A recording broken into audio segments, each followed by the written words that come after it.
Услышав такую историю, поневоле задумаешься о том, что многие животные гораздо более человечны, чем некоторые люди. В начале марта две девочки-ростовчанки 9 и 16 лет шли за продуктами в магазин. В руках, кроме пакетов, сестры держали мобильники, на которых время от времени что-то смотрели. На одном из поворотов девочек вдруг обступила идущая мимо компания из 8 человек. Все взрослые мужчины, одеты в грязные спецовки, видимо, возвращались с подработки. Один из них схватил младшую, Наташу, за капюшон. «Эй, малая, а ну, давай сюда телефон», и подкрепил слова действием, начав выкручивать руку девочки. Старшая сестра хотела защитить Наташу и ударила нападавшего сумкой. Тогда остальные бандиты стали угрожать уже ей. Несмотря на крики «помогите», никто из прохожих не спешил становиться на защиту детей. Завидев опасную компанию, все спешили убраться подальше от происходящего. Я очень испугалась, не знала, что делать.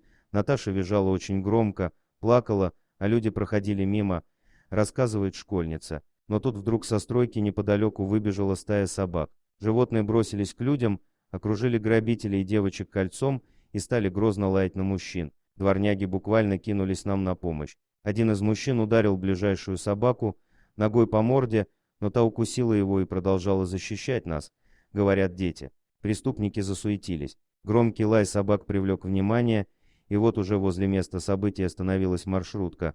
Подошли люди. Тогда преступники сообразили, что запахло горелым, бросили отобранные телефоны и сумку на асфальт и скрылись. Девочки пережили стресс, на шее у одной из них остался след от врезавшегося капюшона, настолько сильно его тянули. Но они не забыли тех, кто им помог. Мы с сестрой решили отблагодарить наших четвероногих спасителей. Купили пирожки, молока с хлебом и угостили всю стаю.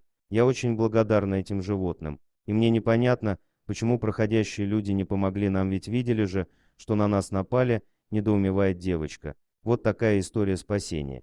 Тут поневоле вспомнишь всех, кто кричит об отлове и уничтожении бездомных собак. Все ли так просто, люди?